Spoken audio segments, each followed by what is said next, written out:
प्रमुख प्रायोजक platinum mall इंद्रधनु सोलापूर. सोलापुरातील सर्वात प्रतिष्ठित इंद्रधनु सोसायटीचा नवीन भव्य कमर्शियल प्रोजेक्ट आता रेल्वे स्टेशनच्या अगदी शेजारी शहराच्या मध्यवर्ती ठिकाणी.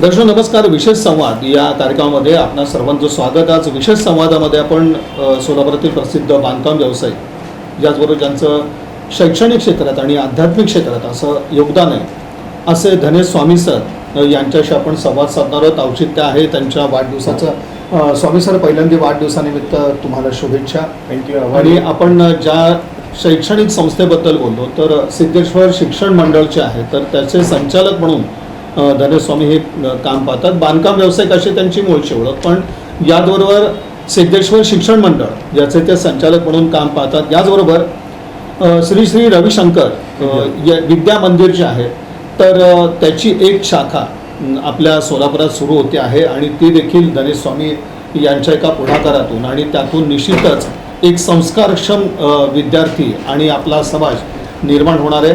हे त्यांचं शिक्षण क्षेत्रातलं आध्यात्मिक क्षेत्रातलं असं एक मोठं योगदान आहे आणि याचीच माहिती त्यांची जी एकंदरीत वाटचाल आहे तर त्या संदर्भात आपण हा सगळा संवाद साधतो आहोत. स्वामी सर, शुभेच्छा तर आपण दिल्या. आणि याचबरोबर सगळ्यात महत्त्वाचं म्हटलं की शैक्षणिक क्षेत्रातलं योगदान म्हणजे बांधकाम व्यावसायिक म्हणून तुमची ओळख आहेच, पण शैक्षणिक क्षेत्रात सुद्धा एक मोठं योगदान राहिलेलं आहे. तर ते आज कशा पद्धतीचं योगदान आहे आणि जी म्हणतो आपण संकल्पना ही जी सुचलेली आहे शिक्षण क्षेत्रात आपण योगदान द्यावं त्याच्या पाठीमागचंही कारण काय? मी तसं मूळतः गेल्या 35 वर्षापासून बांधकाम व्यवसाय करतो आणि माझी सुरुवात जी बांधकामची सुरुवात केली ती पुण्यातल्या एक शिक्षण संस्थेपासूनच सुरुवात झाली. आणि काही दिवसानंतर मी सोलापूरला सेटल झालो. त्यावेळेस नाही का मी इथं सोलापुरात पोदार इंटरनॅशनल स्कूल म्हणून आहे, ज्याचे पहिले अध्यक्ष महात्मा गांधी त्यांना मी इथं जागा दिली आणि ती शिक्षण संस्था आता चालू आहे. गेल्या 16 वर्षापासून इथं सोलापुरात चालू आहे. त्याच्याबरोबर त्यानंतर नाही का मी Indian model school international school आता आपल्या जागेत त्यांनाही जागा मी दिलेली आहे.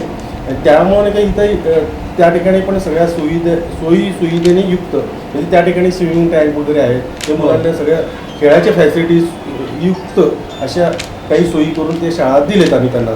म्हणून नाही का मला हे 2 शिक्षण संस्थेच्या सहवासात असल्यानंतर मला बरेच आमच्या आर्ट ऑफ लिव्हिंगचा मी टच असल्या कारणाने मला बऱ्याच लोकांनी अशी सूचना केली की बाबा तुम्ही एक नाही का श्री श्री रविशंकर विद्या मंदिर करा, जेणेकरून मुलांना स्पिरिच्युअल वातावरण पण राहील आणि स्पोर्ट्सच्या ॲक्टिव्हिटीज राहतील, त्याच्यासोबत CBSEचं सिलेबसचं पण वापर मुलांना त्याचा उपयोग होईल.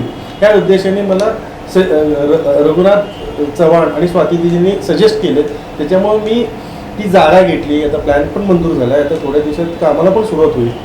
तर नाही का एक थोड्याच दिवसात काम चालून स्टार्ट पण होईल ती.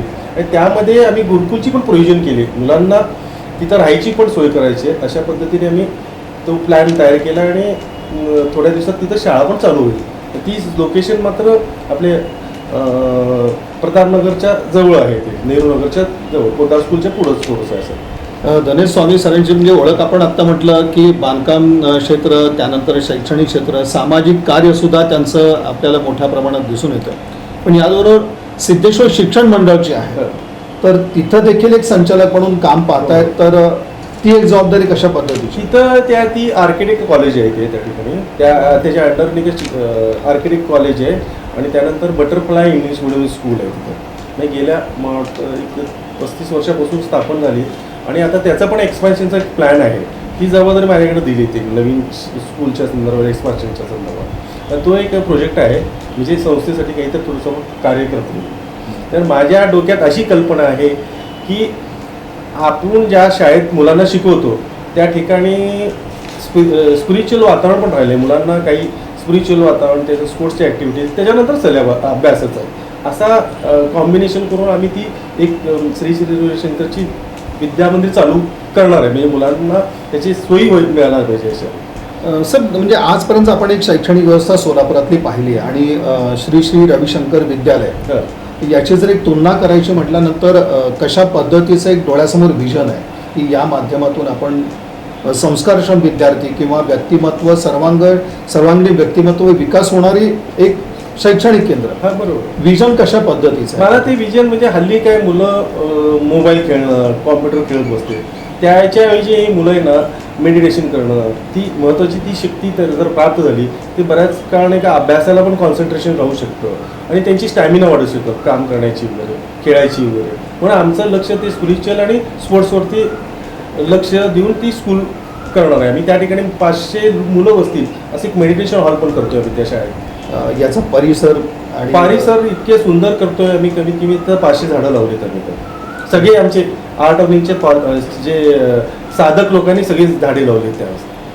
कुठं उभारता येईल की आपल्याला डोंगर रोड आणि जुना वांगी रस्ता ह्यामध्ये आहे ती, म्हणजे पोदार स्कूल पासून हार्डली 1 किलोमीटर अंतरावरती आहे ती. कशा प्रकारचं समाधान मिळतं? म्हणजे व्यवसायातून जास्त तुम्हाला समाधान वाटतंय की आज आपण शिक्षण क्षेत्रात योगदान देतोय हो. त्याचं समाधान वाटतं? या दोन्ही गोष्टींची तुलना करायची म्हटलं तर आज तुमचा कल कशा पद्धतीचा आहे? मेन म्हणजे कसं आहे, व्यवसाय हा आमचा मी आता सिव्हिल इंजिनियर असल्या कारणाने उदरनिर्वाहाचं साधन म्हणून मी ह्या व्यवसायात राहिलो. पण तसं आमच्या घरात नाही का आध्यात्मिक वातावरण असल्या कारणाने तो स्पिरिच्युअल पण मला टच आहे पूर्वीपासून, पण ते योगाकडे आमची आर्ट ऑफ लिव्हिंगची टच असल्यामुळं त्या माध्यमातून विद्यार्थ्यांना आपण शाळेत जाताना जे निरागस मुलं असतात तसेच इतकं चिंतामुक्त असते जे आणि त्याच्यानंतर शाळा सुटल्यानंतर त्यांचं जे उत्साह बघण्यासारखं असतं त्यातच खरा आनंद आहे करतो. हा आपण नाही का व्यवसाय हा उदरनिर्वाहाचं साधन आहे. पण विद्यार्थ्यांना जेव्हा बघतो मी कधी कधी स्कूलला जातो, तिथले विद्यार्थी एंट्रन्स करताना ते प्रत्येक सरांना गुड मॉर्निंग म्हणते आणि त्यांचं एक म्हणजे इतकं निरागस असतात ना इतकं, त्याच्यातला जो आनंद आहे तो अनपेक्षित आहे. त्यामुळे स्वामी सर, इंडियन मॉडेल स्कूलला तुम्ही जागा दिली, आता श्री श्री रविशंकर विद्यालय तुम्ही उभारता आहात. सोलापूरचं शिक्षण बदलत आहे आणि विद्यार्थ्यांना चांगली संधी सोलापुरातून मिळते. एज्युकेशन हब सोलापूर होताना दिसतंय का तुम्हाला हे? 100% दिसते. हा आपल्या सोलापुरातले म्हणजे कदाचित आपण मागच्या काही काळातलं शिक्षण पद्धती सोलापूरची बघितली आणि आजची जर बघितली तर फार मोठा बदल दिसून येतो. 100% आधुनिक पद्धतीचं शिक्षण पद्धती आहे. आता सिलेबस CBSE बोर्ड नवीन पद्धतीचं चालू झालं आहे, ICC बोर्ड झालं आहे. ते पूर्वीच आपलं स्टेट बोर्ड असलं आणि आपल्याकडे सोलापुरात इतके दिग्गज लोक आहेत ना, बरेच IAS ऑफिसर सोलापूरतून तयार झाले ज्यांची क्रांती आपली मुंबई दिल्लीपर्यंत गेली होती. अशी म्हणजे आता प्रवीण परदेशी सर, मिलिंद म्हैसकर तर ह्याच ठिकाणी राहायचे तिथे.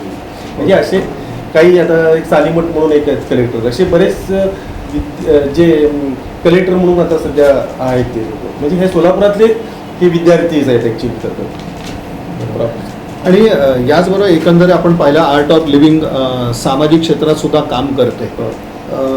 तर आज तिथला देखील अनुभव कशा पद्धतीचा आहे? म्हणजे खरं म्हटलं तर ते एक आध्यात्मिक केंद्र झालं, पण याबरोबर सामाजिक कार्य देखील या संघटनेच्या वतीनं नेहमीच होताना आपल्याला दिसतं. तर ते कार्य कशा पद्धतीने तुम्ही पाहिलेलं आहे? त्यांचं आर्ट ऑफ लिव्हिंगचे तर इतकं चांगले काम करते समाजसेवेचे. आता आपल्या कमरतळामध्ये जलपर्णी झाली होती त्यावेळेस. हे आर्ट ऑफ लिव्हिंगनी हे त्यांच्या ह्याच्या माध्यमातून ते जलपर्णी स्वच्छ करून घेतलं त्यांनी. आणि नेहमी आर्ट ऑफ लिव्हिंग आता आमच्याकडे केली स्कूलमध्ये रोज रेग्युलर नाही सकाळी साधनं असतील, तर रविवारी मात्र सुदर्शन क्रिया होती गुरुजींच्या आवाजात. त्यामुळे काय आता एक आर्ट ऑफ लिव्हिंग जे आहे आपल्या एक कुटुंबासारखंच आहे. काही अडचण असू दे ह्या साधक लोकांना सांगितले तर इतके मत्तीने येतात ना, निस्वार्थ असते ते लोक. त्याच्यामुळे हे लोक कनेक्ट झाले मला. त्याच्यामुळे मी हे स्कूल करायची कल्पना पण आली आणि हे लोक सगळं निस्वार्थ भावनेने हे मला सपोर्ट केलं म्हणून मी करतोय ही सगळं. सर, हाच एक विचारायचा म्हणजे श्री श्री रविशंकर विद्यालय हे जे उभारत आहे, शाळांची जर तुलनाच करायची म्हटल्यानंतर एक वेगळे पण त्याचं कशा पद्धतीने राहणार आहे? 2 शाळांचं जर आपण चित्र पाहिलं ह्याच्यामध्ये आतापर्यंत जो काय अभ्यासक्रमाची जी पद्धत आहे, एक वेगळे पण काय सांगतो? सिलेबस त्यांचं CBSEचं बोर्डाचं राहणार आहे. ह्याच्या व्यतिरिक्त ह्याच्यामध्ये एक मेडिटेशन हॉल राहणार आहे. त्यांना रोज सुदर्शन क्रियाची प्रॅक्टिस करून घेणार आहे आणि त्याच्यानंतर त्यांना तिथं आम्ही ॲक्टिव्हिटीजमध्ये स्पोर्ट्स ॲक्टिव्हिटीज पण करणार आहे तिथं, म्हणजे जेणेकरून मुलं स्पोर्ट्ससाठी लक्ष द्यायला पाहिजे. तिथं आम्ही एक स्विमिंग टँक पण करतोय मुलांसाठी पोहण्यासाठी. अशा म्हणजे स्पोर्ट्स ॲक्टिव्हिटीज करून स्पिरिच्युअल आणि प्लस अभ्यास असं कॉम्बिनेशन करून इतरांपेक्षा वेगळं करतोय आपण. याचबरोबर आता शेवटी एवढी सगळी चर्चा होत असताना बांधकाम क्षेत्रात आहेच आहे आणि तो प्रश्न तुम्हाला विचारला जाणार नाही असं नाही. तर आज बांधकाम क्षेत्र जे आहे मध्यंतरीचा जो काळ पाहिला तर एक थोडासा कोरोनानंतरचा एक वेगळ्या पद्धतीचा होता. आज लोकांची मागणी कशा पद्धतीची आणि लोकांचा प्रतिसाद बांधकाम व्यवसायासाठी कशा पद्धतीत दिसून येतो? म्हणजे रेरानंतर वेगवेगळे बदल झाले, आज लोकांचा प्रतिसाद बांधकाम क्षेत्रासाठी कशा पद्धतीचा? तसं म्हणजे इथली आपण गुंतवणूक म्हणतो ती हक्काची गुंतवणूक करतात. इथं सोलापुरात कसं आहे, इतकं हॉरिझॉन्टल एरिया भरपूर आहे ना, त्याच्यामुळे लोकांचं प्रेफरन्स कसं आहे, प्लॉट घ्यायचा, त्यात बंगला बांधायचा, हा लोकांचा कन्सेप्ट म्हणजे जुनाच आहे. फक्त प्रॉपर सिटीमध्ये अपार्टमेंटची मागणी भरपूर आहे, त्यामुळे ते पूर्वी काही व्यापारी लोक सिटीत असतील, त्यांना ते कन्व्हिन्स होतील म्हणून ते अपार्टमेंटमध्ये प्रेफरन्स करतील.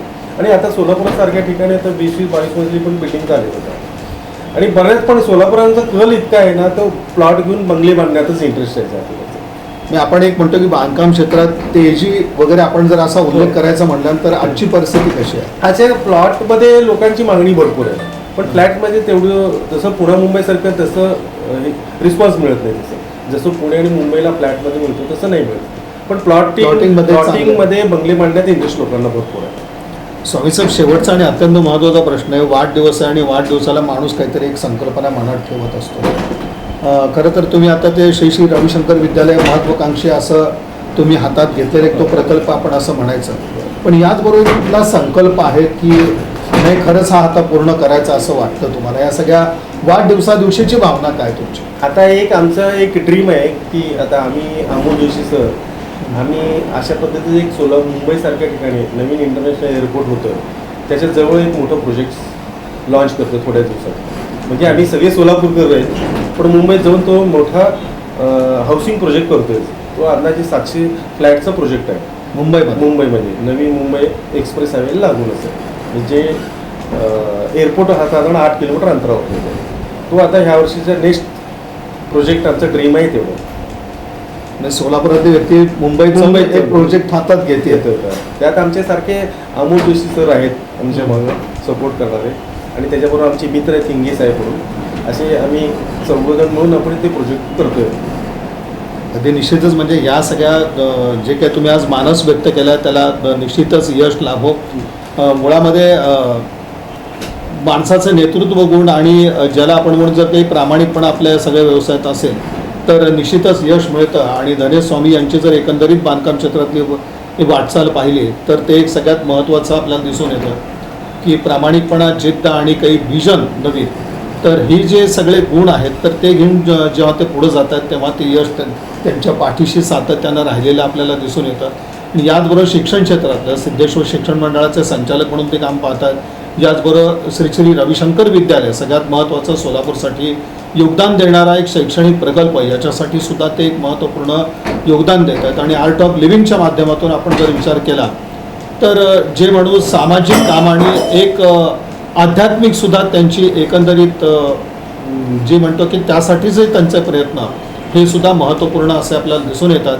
त्यांच्या वाढदिवसादिनी आपण ही शुभेच्छा देऊयात की त्यांचा मानस जो आहे तो संपूर्णपणे यशस्वी व्हावा आणि अशाच पद्धतीचं सोलापूरसाठी योगदान त्यांचं सातत्यानं कायम राहो अशा एक सदिच्छा त्यांच्या वाढदिवसाप्रसंगी आपण व्यक्त करूयात. आणि मुळात वाढदिवसादिवशी शुभेच्छांचा वर्षाव त्यांच्यावर होताना त्यांनी द न्यूज प्लस चॅनलला वेळ दिला याबद्दल त्यांचे मनपूर्वक असे आभार आणि दिलखुलास एक संवाद साधला याबद्दल मला स्पेशल सांगायचे म्हणजे ही आपला चॅनलला आहे ना, हे आपले फॅमिली वारसकडे वाटतात. त्यातले तात्या ते आदरपूर्वक नाही का आमच्या न्यूज सगळ्या पाठवते, त्याच्यामुळे सोलापूरकरांना त्याची माहिती होते. त्यानंतर आमचे उमाकांत चौंडे साहेब हे पण आमचे एकदम हसमुख राय आहेत. खरं तर प्रत्येक गोष्टीत नाही का त्याने आम्हाला सपोर्ट करते त्याच्यामुळं. आणि तुमचं पण आहे, चांगली मुलाखत घेता तुम्ही, तुमचं तर नाव लौकिकच आहे. तुमचं आभार मानव तेवढे कमीच आहे. तसे तर आमचे छायाचित्रकार आणि आमचे क्लासमेट आहेत प्रशांत, त्यांचे पण स्पेशल आभार मानतो.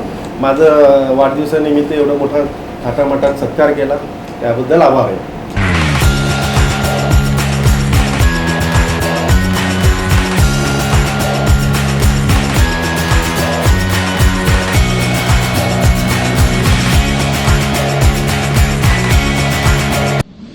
प्रमुख प्रायोजक प्लॅटिनम मॉल इंद्रधनु सोलापूर. सोलापुरातील सर्वात प्रतिष्ठित इंद्रधनु सोसायटीचा नवीन भव्य कमर्शियल प्रोजेक्ट आता रेल्वे स्टेशनच्या अगदी शेजारी शहराच्या मध्यवर्ती ठिकाणी.